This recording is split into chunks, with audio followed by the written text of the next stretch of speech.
Good morning. पिछले terms पे हम लोगों ने सिंपल हार्मोनिक की डिफरेंशियल इक्वेशन सॉल्व करी थी। सॉल्यूशन कंप्लीट नहीं हो पाया था या कंप्लीट हो गया था, फिनिशिंग टच उसमें नहीं आ पाया था। तो उसी को हम एक बार फिर आगे बढ़ाने जा रहे हैं। हमने केवल उसको फिनिश ही नहीं करेंगे, उससे रिलेटेड सिंपल हार्मोनिक मोशन में जो जनरल और इम्पॉर्टेंट पॉइंट्स बनते हैं उनको डिस्कस करेंगे, क्योंकि आपका ऑब्जेक्टिव पेपर होना है। ये जो हम डिस्कशन करेंगे वो काफ़ी आपके लिए हेल्पफुल होना चाहिए।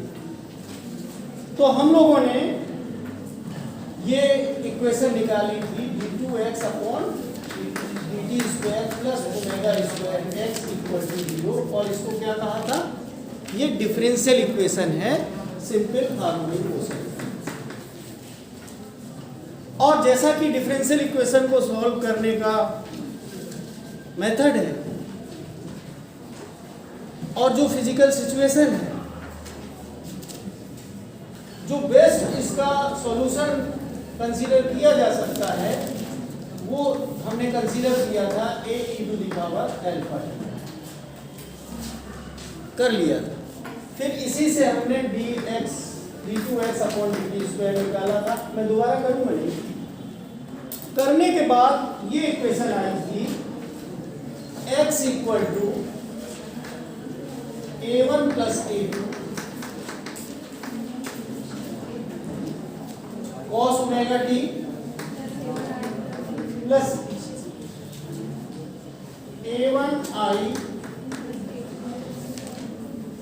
a2i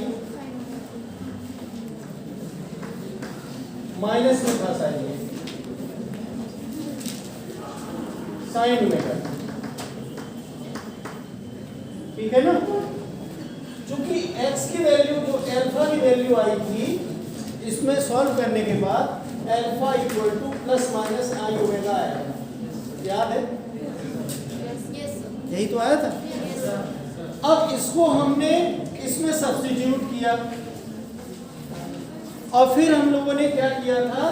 a1 e to the power plus i omega t plus a2 ले लिया था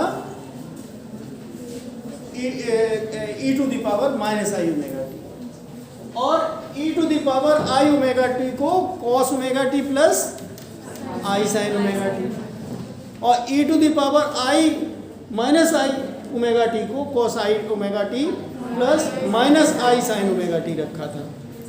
इसमें कुछ मिसप्रिंट ऐसा लग रहा है, लेकिन हाँ इसमें माइनस लगेगा ये वाले में, दूसरे वाले में। इसमें अगर हम आई कॉमन ले लें तो यहाँ पर माइनस a1 माइनस a2 आएगा। इसको हम लोगों ने किया था, है ना।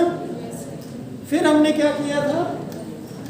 Late a1 plus a2 equal to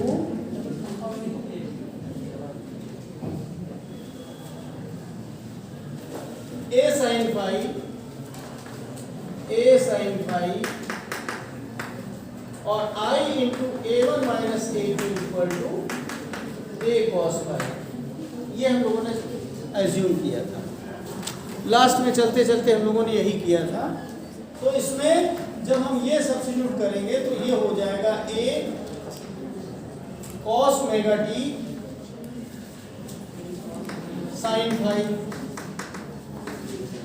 और प्लस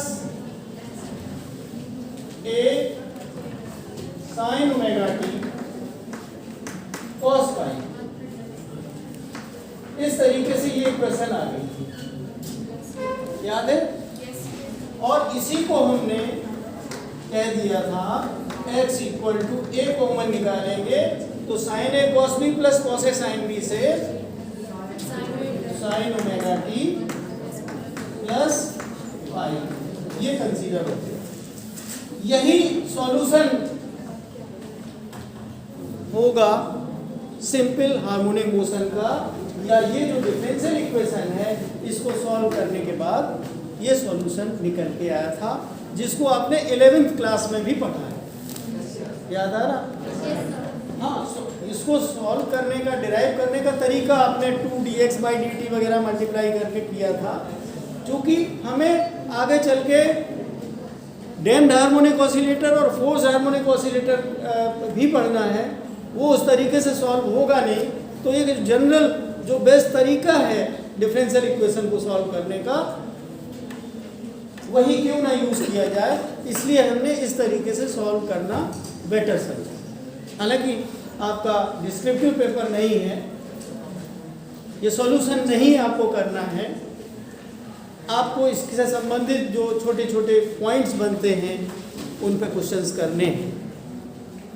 बात सही है, लेकिन अगर हम ये थोड़ा बहुत डिराइव करके ना बताते तो फिजिक्स आप सीखोगे क्या?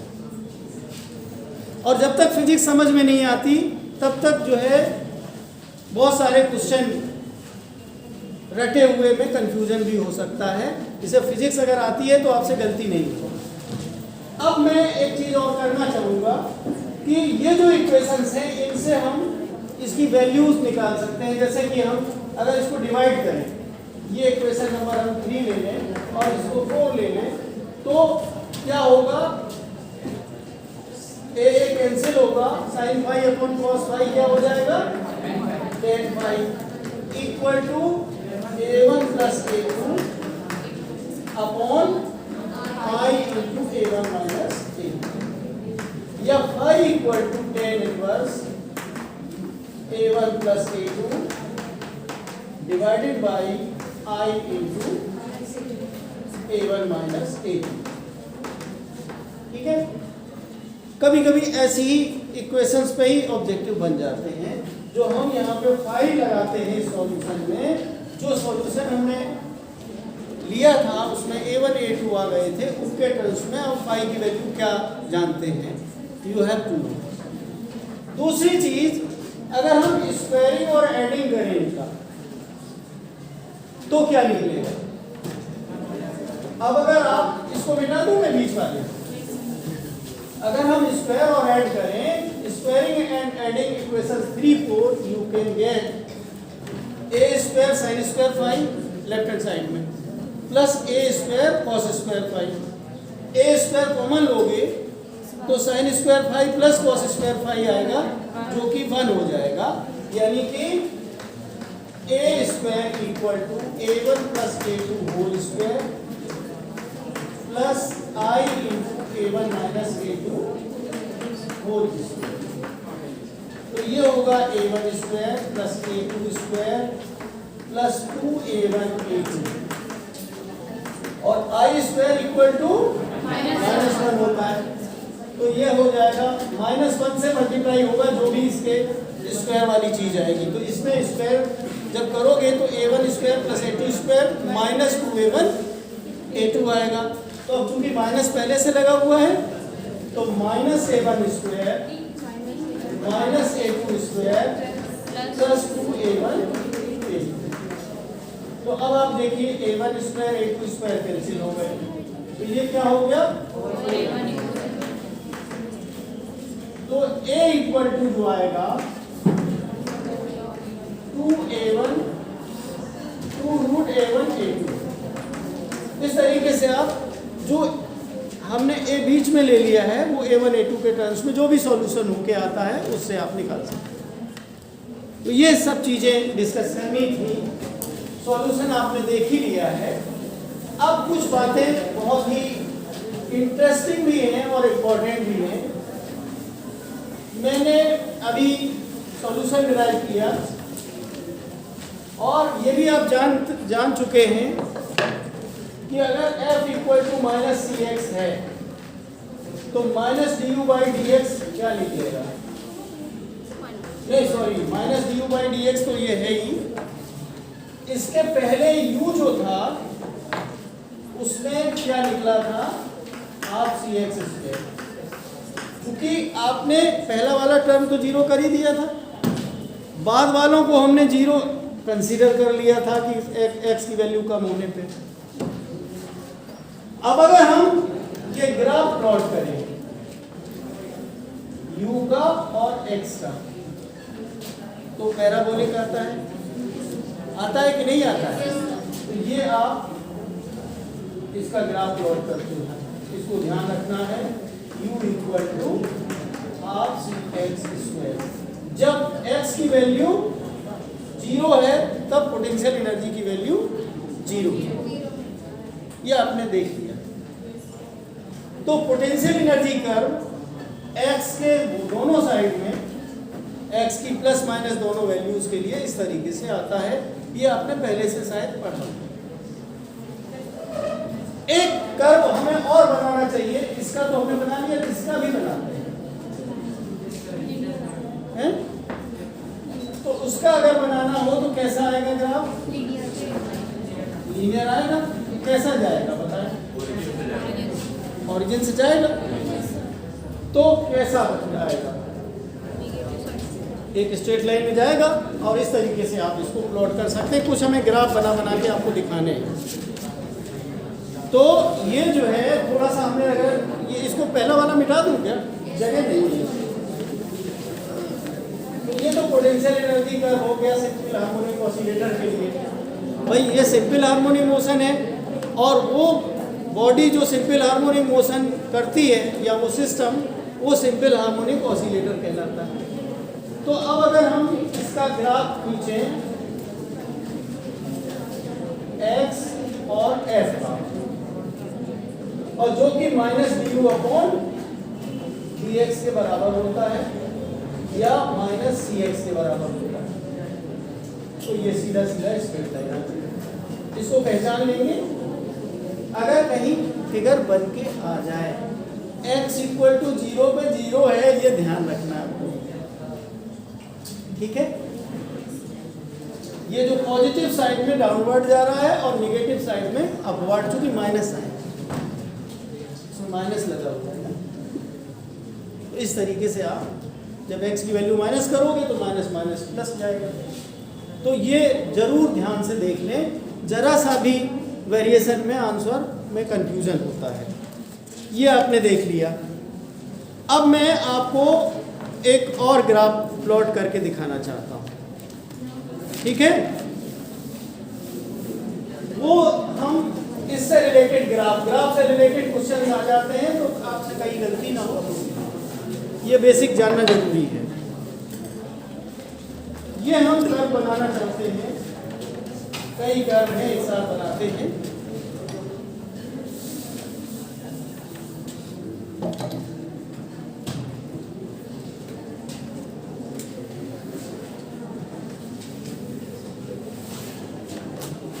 ये लाइन हम एक इकट्ठी बनाई दे रहे हैं।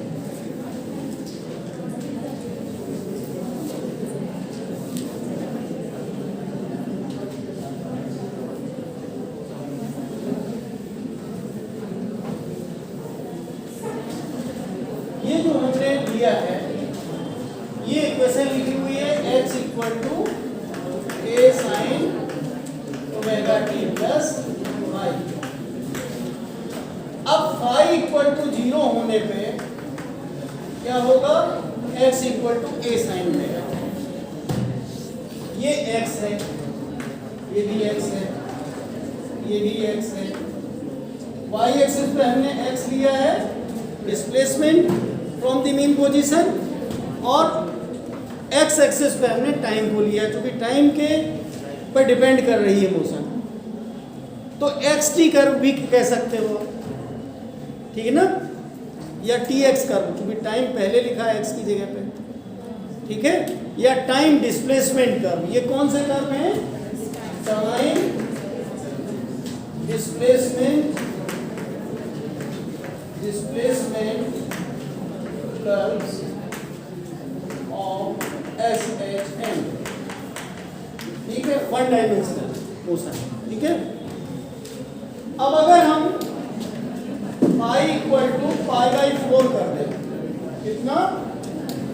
पाई बाई 4। जब हम पाई बाई 4 करेंगे तो क्या होगा? कुछ चौथाई पोर्शन यहां से शुरू होगा और इस तरीके से कर्व जाएगा। अगर पहचानना हो ठीक है, हम डिफरेंट पोजीशंस में बना रहे हैं, ठीक है। और phi equal to pi by 2, तो साइन की जगह कॉस कर्व हो जाएगा, sine 90 plus theta equal to cos theta, और कॉस 0 1 होता है, मैंने मैक्सिमम डिस्प्लेसमेंट से शुरू होगा, इस तरीके से हो जाएगा।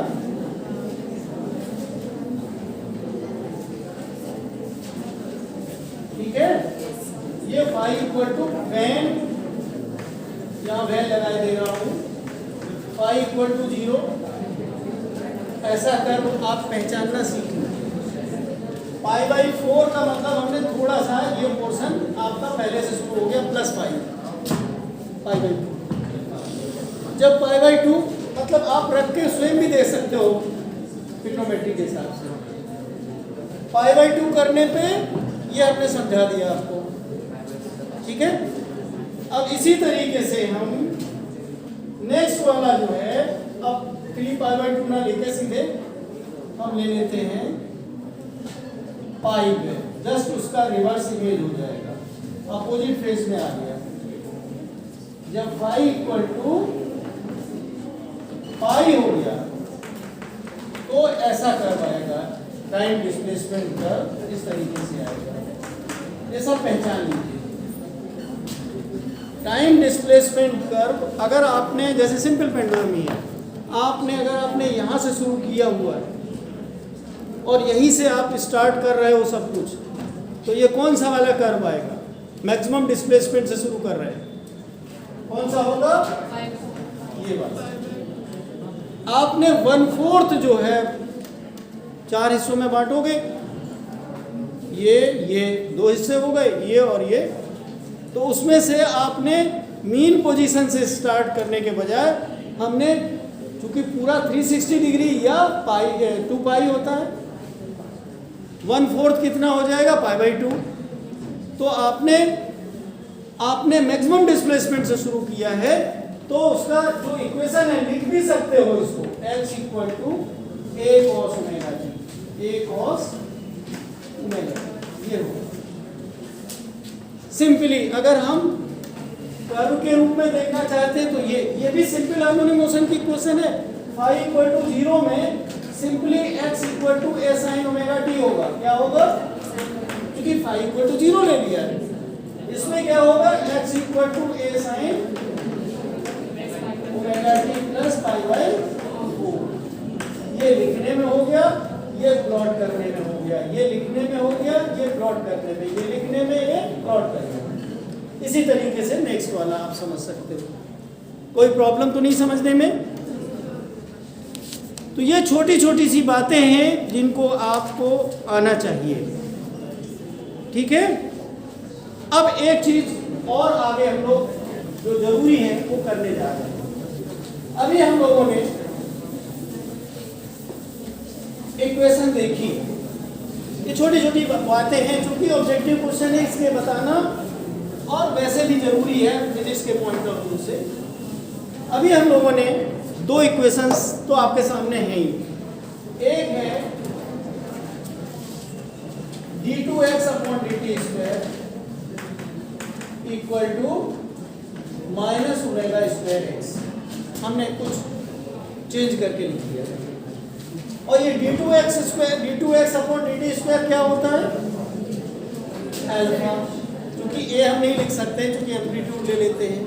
अल्फा एंगुलर एक्सीलरेशन नहीं यहाँ पे है, linear acceleration, d2x upon dt square की जगह लिखा, equal to minus omega square x, यही तो लिखा। एक इक्वेशन और आपने जो सॉल्यूशन के रूप में लिखी वो x equal to a sine omega t plus pi, इस तरीके से लिखी, यही तो आपने लिखी है। अगर हम फाई इक्वल टू 0 मान लें तो simply x equal to a sine omega t हो जाए। अगर हम इससे dx बाई dt निकालना चाहें, यानी वेलोसिटी, तो कैसे निकलेगी?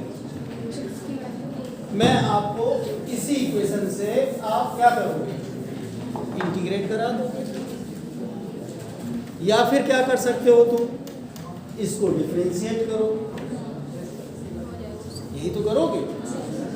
तो अब अगर dx बाई dt उससे निकालोगे तो क्या आएगा, a omega cos omega t। कोई प्रॉब्लम किसी को? x equal to a sin omega t, differentiating this equation you will get a omega cos omega. ठीक है। अब इससे sin ओमेगा t किसके बराबर है? x अपॉन a के बराबर। और cos ओमेगा t क्या निकलेगा? Under root 1 minus sine square omega t। यही तो होता है। Yes sir. कोई दिक्कत समझने में? Sine square theta plus cos square theta 1 होता है, तो cos square theta equal to 1 minus sine square theta, तो cos theta equal to square root of this. अब साइन ओमेगा टी होता है क्या? 1 minus x square upon a square, इसमें से एलसीएम ले लीजिए तो ए स्क्वायर माइनस एक्स स्क्वायर, ये कॉस ओमेगा टी की वैल्यू है, इसमें सब्स्टिट्यूट कर दीजिए। ठीक है। तो क्या आएगा, और dx बाई dt का मतलब velocity equal to a omega under root a square minus x square upon a square. a square से आप इसको बाहर लाएंगे तो a आएगा, ये कैंसिल हो जाएगा, तो वेलोसिटी आ जाएगी omega square root of a square minus. कोई दिक्कत समझने में?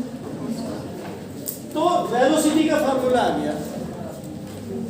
अगर हम एक्सीलरेशन का निकालना चाहें, एक तो डायरेक्ट गिवन है ये, नहीं तो इससे भी d2x अपॉन dt स्क्वायर निकालोगे, फिर cos ओमेगा t का डिफरेंशिएशन करोगे तो वही आ जाएगा। अगर हम इनके कर्व प्लॉट करना चाहें कंपैरिजन में, तुलना करने के लिए, तो वेलोसिटी, एक्सीलरेशन और डिस्प्लेसमेंट एक बार फिर हम समराइज करके लिख लेते हैं। x equal to a sin omega t plus minus 5, ये डिस्प्लेसमेंट टाइम का हो गया। वेलोसिटी का आपने अभी लिखा a omega square root of a square minus x square, और एक्सीलरेशन का minus omega square x. X का मतलब a omega sine omega t plus 5, है ना? यही होगा। ऐसे भी लिख सकते हैं। और इसको अगर हम उस रूप में लिखना चाहें तो a omega cos omega t plus 5, ऐसे भी लिख सकते हो। तो डिफरेंट रूपों में इसको पहचानो। रटा हुआ न्यूमेरिकल प्रॉब्लम सॉल्व करने के लिए इससे करोगे, वेलोसिटी निकालने के लिए। अगर हम ग्राफ प्लॉट करना चाहें तो इनके ग्राफ इस तरीके से आएंगे। 3 ग्राफ हमें प्लॉट करने हैं। ये हमने टाइम लिया, ये हमने टाइम लिया, ये हमने टाइम लिया। यहाँ पे हमने डिस्प्लेसमेंट, यहाँ वेलोसिटी और यहाँ पे एक्सीलरेशन अल्फा। अगर हमारा शुरुआती फाई इक्वल टू 0 लेके चले तो कर्व जो हमारा आएगा x equal to a sin omega t, यानी साइन कर्व आएगा। कैसा आएगा? जैसा कि हमने देखा था पहले, ये होगा। अगर वेलोसिटी का निकालना चाहें तो कैसा निकलेगा? वेलोसिटी टाइम फाई हमने हटा दिया, कॉस कर्व होगा, यानी कि आपका मैक्सिमम से शुरू होगा, यानी जिसके लिए टाइम डिस्प्लेसमेंट कर्व जो है वो वेलोसिटी डिस्प्लेसमेंट कर्व उसी सिंपल हार्मोनिक मोशन के लिए ऐसा होगा। ये पहचानने के लिए कभी ऑब्जेक्टिव क्वेश्चंस में पूछ लेते हैं। अगर हम एक्सेलरेशन के लिए करना चाहें तो क्या होगा? ये माइनस साइन लग जाता है इसमें, इसका मतलब है कि उसके अपोजिट फेज में होगा। तो अगर डिस्प्लेसमेंट टाइम कर्व ये है तो टाइम एक्सीलरेशन कर्व जस्ट ये टाइम एक्सीलरेशन कर्व होगा। इस एंगल से भी आप जानना चाहें कि किसी भी सिंपल हार्मोनिक ऑसिलेटर के लिए जिसका इनिशियल फेज, फाई को इनिशियल फेज भी कहा जाता है, क्या कहा जाता है? Initial phase. तो ये जो है 0 है अगर, तो उसके लिए टाइम, वैसे तो π/4 के लिए हमने दिखा दिया था, π/2 के लिए दिखा दिया था, पाई के लिए दिखा दिया था।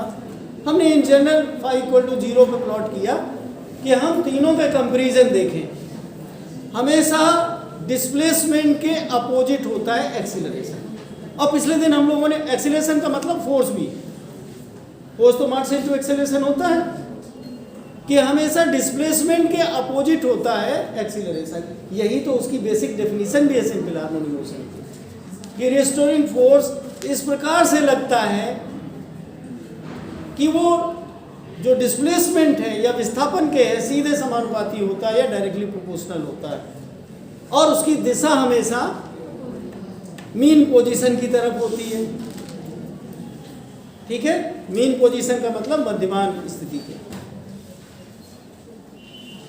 जबकि डिस्प्लेसमेंट मध्यमान स्थिति से दूर जाने पर ही नापा जाता है। तो डिस्प्लेसमेंट की direction away from the displacement है, और एक्सीलरेशन और फोर्स की direction towards the mean position. वो मीन पोजीशन से अवे है तो ये मीन पोजीशन की तरफ। ये डेफिनेशन है उसकी सिंपल हार्मोनिक मोशन। तो इस तरीके से आप, ये छोटी छोटी चीजें हैं कि हम टाइम डिस्प्लेसमेंट ये जरूर देख लें कि यहाँ पे कौन सी बात कही जा रही, वेलोसिटी की बात कही जा रही है कि है वही सिंपल हार्मोनिक मोशन के लिए हार्मोनिक ऑसिलेटर, लेकिन अगर डिस्प्लेसमेंट कर्व है तो ऐसा होगा, ये बात सही है। लेकिन उसी के लिए वेलोसिटी जो टाइम कर्व है वो ऐसा होगा, एक्सीलरेशन टाइम कर्व ऐसा। तो इस तरीके से ये छोटी छोटी चीजें हैं जिनको आपको समझना चाहिए। अब हम लोग, आप चूंकि कर्व की बात कर रहे हैं तो हम लोग अब काइनेटिक एनर्जी, पोटेंशियल एनर्जी दोनों के वो भी प्लॉट करके देख लेते हैं, उसके बाद ही हम लोग और चीजें डिस्कस करेंगे। तो हम एनर्जी की बात करने जा रहे हैं। जैसा कि आपने एनर्जी पढ़ रखी है, क्या मैं दोबारा आपको समझाऊं कि जो सिंपल हार्मोनिक मोशन है, सिंपल हार्मोनिक ऑसिलेटर है, उसके लिए पोटेंशियल एनर्जी जो हमने सिंपल हार्मोनिक मोशन के लिए अभी हम लोगों ने क्या नोट किया था, एनर्जी दो टाइप की है, एक काइनेटिक एनर्जी और दूसरी पोटेंशियल एनर्जी। दो ही प्रकार की मैकेनिकल एनर्जी होती हैं। यांत्रिक ऊर्जाएं दो प्रकार की होती हैं, एक गतिज ऊर्जा, दूसरी स्थितिज ऊर्जा। अब जो काइनेटिक एनर्जी है उसकी बात हम थोड़ा सा बाद में कर सकते हैं, लेकिन पोटेंशियल एनर्जी U को अभी आपने देखा था, हम लोगों ने सिंपल हार्मोनिक मोशन के लिए हाफ CX²,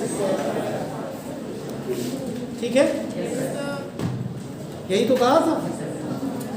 काइनेटिक एनर्जी अगर निकालना चाहें तो हम लोग यही निकाल लेते हैं। अभी हम लोगों ने, आपने पढ़ा होगा, लेकिन जो हमने अभी फॉर्मूले पढ़े उनसे निकाल सकते हैं।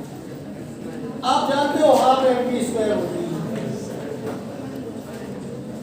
भाई। हार्मोनिक ऑसिलेटर अगर मैकेनिकल है तो उसका मास भी होगा, बॉडी के रूप में होगा, और उसकी वेलोसिटी भी होगी।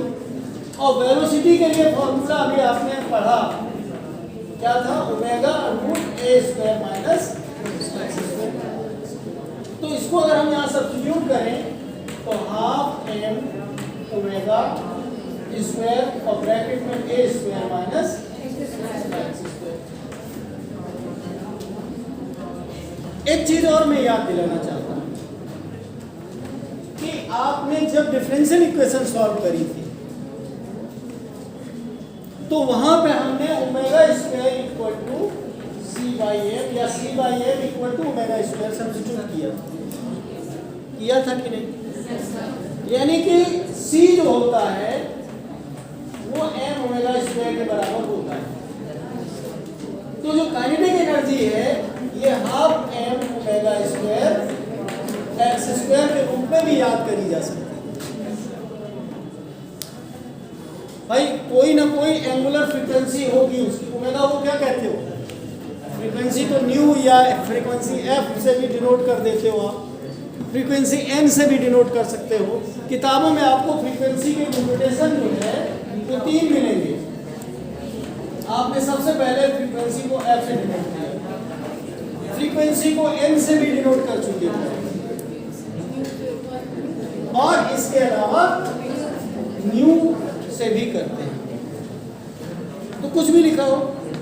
लेकिन एंगुलर फ्रीक्वेंसी जो होती है, एंगुलर फ्रीक्वेंसी ये हमेशा ओमेगा से डिनोट की जाती है, और ये किसके किसके बराबर आप कहते हो, 2 पाई एन भी कह देते हो, 2 पाई म्यू भी कह दोगे, जो नोटेशन ले तो उसी हिसाब से करोगे। या 2 पाई एफ से भी कर सकते हो। अगर हम टाइम पीरियड के टर्म्स में करें, चूंकि आपने ये भी पढ़ा है n × t = 1 होता है, फ्रीक्वेंसी टू टाइम पीरियड 1, यही तो आपने पढ़ा है। तो n जो होता है वो 1/t भी होता है, तो ये 2 पाई/t भी होता है। ये सब चीजें समान है, ये ध्यान रखिएगा। माने जैसा प्रॉब्लम की रिक्वायरमेंट हो उसी रूप में आप रखें। ये तो सिर्फ नोटेशन का फर्क है, कोई एन लिख देता फ्रीक्वेंसी को न्यू, लेकिन ये टाइम पीरियड के टर्म्स में है ओमेगा, ये फ्रीक्वेंसी के टर्म्स में है फॉर्मूला। तो फ्रीक्वेंसी और एंगुलर फ्रीक्वेंसी या कोणीय आवृत्ति ओमेगा को कहते हैं। तो इसका आपको हमेशा याद रखना पड़ेगा। तो काइनेटिक एनर्जी का फॉर्मूला क्या आएगा, इसको होल स्क्वायर किया, यहाँ पे लिख देता हूँ हाफ एम ओमेगा स्क्वायर ए स्क्वायर माइनस एक्स। इसको अगर सी लिखना चाहे तो सी के टर्म्स में भी लिख सकते हो। काइनेटिक एनर्जी को अगर हम एम ओमेगा स्क्वायर की जगह सी लिखना चाहे तो हाफ सी ए स्क्वायर माइनस एक्स स्क्वायर। इनको सबको रूपों में पहचानो। ऑब्जेक्टिव में कभी लिख के आ गया, कभी सी के टर्म्स में आ गया, कभी इसके टर्म्स में आ गया। अच्छा, अगर प्लॉट करोगे, ये माइनस में है अंदर एक्स, इसमें प्लस में है, ठीक है। तो इसका अगर पैराबोला बनता है पोटेंशियल एनर्जी का, कैसा बनता है, मैं इसको मिटा के सही जगह बनाऊंगा। तो एक दूसरे के उल्टे बनेंगे, एक ऐसा बनेगा तो एक ऐसा बनेगा। ये पोटेंशियल एनर्जी कर्व है, जिसको हम कल डिस्कस करके फिर और आगे बढ़ेंगे। मैं यहीं पे बात अपनी खत्म कर